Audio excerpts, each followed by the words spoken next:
I hope you can relate to this. I think you can. I wasn't born a CEO. This whole idea of are we born an entrepreneur or do we become an entrepreneur? I don't have a dog in the fight.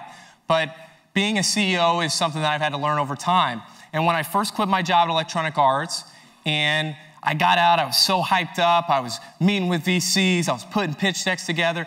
Nobody could stop me. And I'd walk into a meeting and that's me. That was me at the beginning when I was an entrepreneur 5 years ago.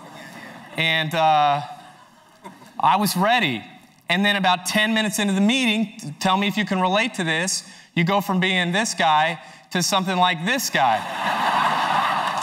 And you're like, dang, it's not how I imagined it last night. You know who you are. Okay, and you get in the car and you look in the mirror and you say, what is wrong? What happened, right?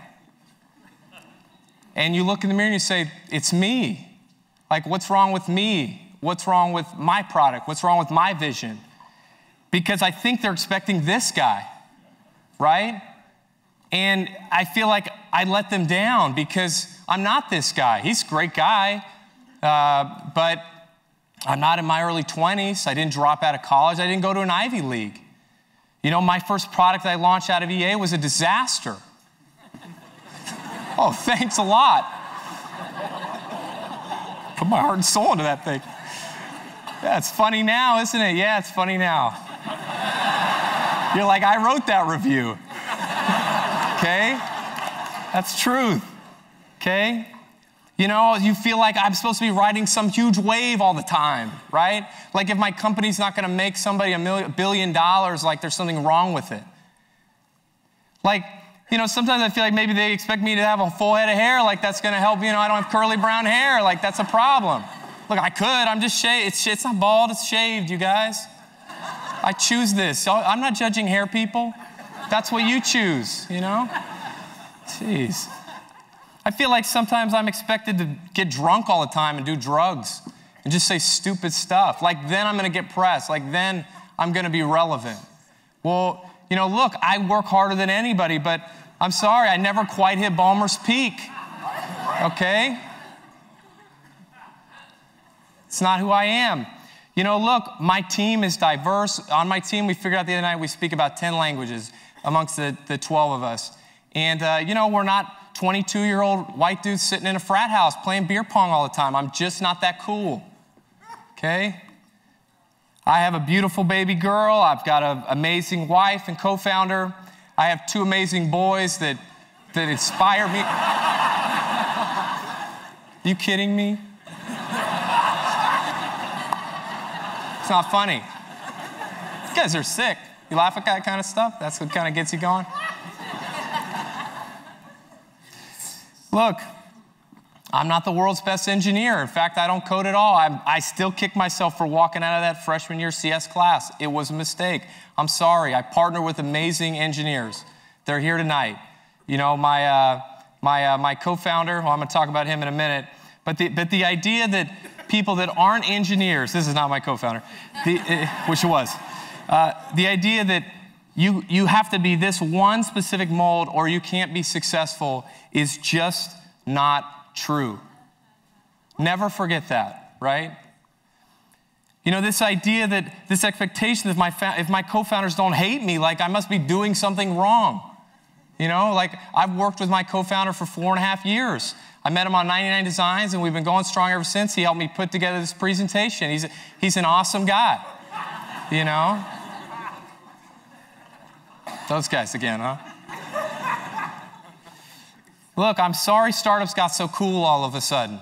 When I quit in 2009, it wasn't cool. It was a financial disaster. I was offered a double promotion and a 25% raise to stay, but I left, right? You've all done this.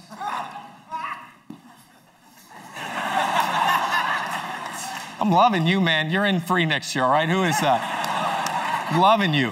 Thank you. Not even related to me. It's fantastic. Look, I'm sorry. You probably expected me to jump across the table, tell you how much money I'm going to make you. Well, next time I'll wear Maori war paint, do the haka, and bring a spear and stab your associate. How about that? Yeah, I'm capable of that. That'll get me the funding, yeah. It's flesh wounds, no big deal. But it's this idea, like, don't tell me I'm crazy. Don't give me that look across the table. Don't reply in the email in that way like I'm crazy. And I'm here to tell you, like, look, you're not crazy. And you being here tonight, I know that. It shows to me you're not crazy. I met somebody tonight that came all the way here from Nigeria, trying to learn, trying to get better, and everyone coming from around the world. I will tell you myself, you are not crazy. You may have a beard like this and look like you're homeless, but you're not crazy, okay?